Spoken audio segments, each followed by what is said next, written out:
Hello, this is AJ McDonald with McDonald Financial Services. We have Devin Jones here. We had a little hiatus for the Thanksgiving holiday, but we're back in the office. Back and better than ever. Exactly. So how was your Black Friday? My Black Friday was great. It was spent on the road taking my parents back home to eastern Colorado. Oh, that sounds lovely. I was stimulating the economy 1 mile at a time. Well, doesn't sound like you were shopping like a lot of other people. Like my wife and children, yes. Yeah. So how was yours? I was fine. All was good? I did watch a little football. That was about it. So, however, apparently there was a lot of other people, like your wife and daughters, were spending money. Very successful Black Friday. $11.8 billion were spent on goods. Yeah. A lot of that was e-commerce. I mean, a lot of it was e-commerce. Yeah. So we saw a ton of spending there, and we continue to see maybe people out and about in the stores. Those numbers continue to come down a little bit. But overall spending was really good. Yep. It was a little surprising, but a very, very strong Black Friday. And then Cyber Monday. Followed up. Another strong Cyber Monday. So that, I believe, another record in sales. So as more and more people find their way onto the web, spending money. Spending money, yeah. People are doing what they do best. Yes. We got an inflation number last week on Friday. Came in pretty good. Much more likely, I guess, that the Federal Reserve, which meets this week, will be cutting interest rates. They meet Tuesday and Wednesday. Over a 90% chance they're going to cut interest rates 0.25% on Wednesday. Yeah, that number's up from our last video even. So I think the numbers continue to trend up. So the momentum is towards the Fed cutting rates. Tuesday I would suppose, and we'll get the word on Wednesday. Little rumor about who Trump will select for the Fed chair to replace Powell. Yeah, Kevin Hassett. I believe. Yeah. I don't know if I'm pronouncing that right, but that's what we pronounce it. That's how we're going to pronounce it. And if he is the new nomination, then we will learn very quickly how to pronounce that correctly. If we're not, he's kind of in Trump's inner circle. Rumor from the bond market is very likely he's going to try to aggressively cut interest rates next year. Our stance today is probably 2 cuts next year. He might try to do 2 cuts in his first meeting. He might. That's exactly right. Yeah. So bond market's not very happy. There's a little bit of a sell-off in the bond market, which means yields, which work in the opposite way, are actually going up. So we actually saw the 10-year Treasury down just a fraction above 4% early last week. And then as Trump said, hey, I've got my nominee, and then kind of the news starts whispering out of Washington that Kevin's going to be his man. We saw yields. They didn't spike, but they didn't aggressively. No, but they're up over 4.1 now. So 10 basis points is a move. It is a move. It is a move, and it's kind of hard to tell. It's not a very good indicator, honestly, of where rates are headed since the yields are going up. But we'll see. Not positive for the 30-year Treasury or the 30-year mortgage rates, which are based off of the 10-year Treasury. Right. So. Right. Yeah. Anyway. Trump was in the news again. And again. That's new. Which one would you like to touch on? Well, as those of you that watch our videos regularly, we try to be impartial. We try to walk that fine line down the middle, just giving you information, not spin it to the left or spin it to the right. Well, apparently Trump does not like Somalis. Would be true, yes. So we've heard on a couple of occasions here recently that he holds them in negative regard. He does. I called them garbage earlier last week. That's, to me, trying to walk that fine line, that's still pretty darn embarrassing for the President of the United States calling U.S. citizens garbage. Yeah. So those of you watching, maybe you have a different feel.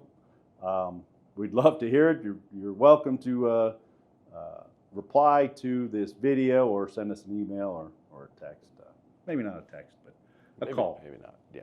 No text. No text. Not But a big fan of that. no, not a big fan of those. But Also still. in hot water, there's a pun there intended, about the attack back in September. I believe it was September 2nd. Yeah. On a boat down in the Caribbean, coming from Venezuela, where apparently the first strike killed the majority of the people that were on the boat, and then there was a second strike that killed the remaining 2 members that were on that boat. Probably bad people, probably drug runners, but Trump might be in a little hot water. Certainly the admiral in Hegseth may be in even more hot water. Right. Yeah, it's not a good, not a good look on that side of things. So No, an act of war crime is what they're actually now talking about. So nobody wants that on their card. So No, it's no. Trump again in the news. I better see if I can't get this number correct. He's been pardoning people at a record pace. alarming rate, yes. His first term, he actually pardoned not that many people compared to other presidents. He pardoned 237 people in his first term. Any guess at how many people he granted clemency to so far this year? I actually don't know that number, so this will be news to me. Well, it's over 2,000. So most busy.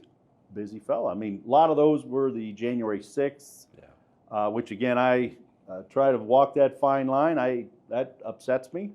I know a lot of our military and police force also pretty upset about that. Water under the bridge. But this last week, something that upset me was he pardoned the former president of Honduras that was convicted of drug running over 100 tons of cocaine to the United States. Yep. You got a comment on that? I do not. I'm going to continue to walk that fine line. Well, I have a comment I'd be happy to share with you if you come into the office. I don't think that's probably very good. Yeah. So anyways, he's granted clemency to over 2,000 so far. Right. Though the number will go up. Absolutely, it's going to go up. Well, it isn't going down. It sure as heck isn't going down. Yeah. And it's kind of a laundry list of the people that we're trying to throw out of the country, and he's pardoning them. Right. So not very happy about that. On a lighter note, probably a positive note, we had 0 hurricanes hit landfall. When was the last time that happened? Have you seen that? I mean, it's been a long. I think it was over 10 years ago. Yeah, it seems like it's. I mean, we just had them coming one right after another over the last 2 or 3 years. Yeah. So. Yeah. So thank goodness, knock on wood, next year will be as good. I hope so. I'm sure everybody's insurance rates are going to go down from here because of Grossly. Yeah, they'll be cut substantially, I think. 100%. You bet. We don't- joke, of course. Yeah, that's Not going to happen. However, Jamaica, not so lucky. Right, exactly. Yeah, they took one right on the old chin. So Yeah. that was devastating. Class 5, I think. Yeah, it was devastating. So for not to sure. say there weren't hurricanes, just none hit the U.S. Landfall. So that was some positive news. Right. Yeah. And then, tariffs still in the news. We had Costco enter a lawsuit against the Trump administration to try to recoup the tariffs that they've been paying, which was kind of interesting. A lot of small, medium-sized businesses filed a lawsuit earlier this year to say, hey, the tariffs are illegal and we want to get our money back. I think they were the largest company, though, so far. They were, yes. And I think there was some, I was reading, there was some reason why they decided to do it now. There was a statute of limitations or something. So we'll see. Supreme Court, I also heard last week, might rule on that before the end of the year. Yeah, that'd be rather quick. I mean, as far as the rulings that come from the Supreme Court. So, Yeah. so. Anyway, a lot of things going on. We had a lot to cover. Lot to it's, cover. Like I say, it's been a little bit since we've done a video, so. A lot of things in Washington. Yeah. Anyway, anything else to add? You know, the other thing I guess we would just want to touch on is the market has been fairly strong over the last couple of weeks, I guess. We recouped a bunch of the early November losses there towards the end of November. The week of Thanksgiving was actually pretty strong. So usually December's pretty strong for the market, the latter half of December anyway. So hopefully Santa Claus rally is alive and well this year. I mean, typically December is pretty good. So, well, last week eked out a positive week, so we like to just keep stacking those. Yeah. So, exactly. Good point. Anyway, that's all I had. All right. Well, thanks for watching. Hope you had a great week, and we'll see you next time.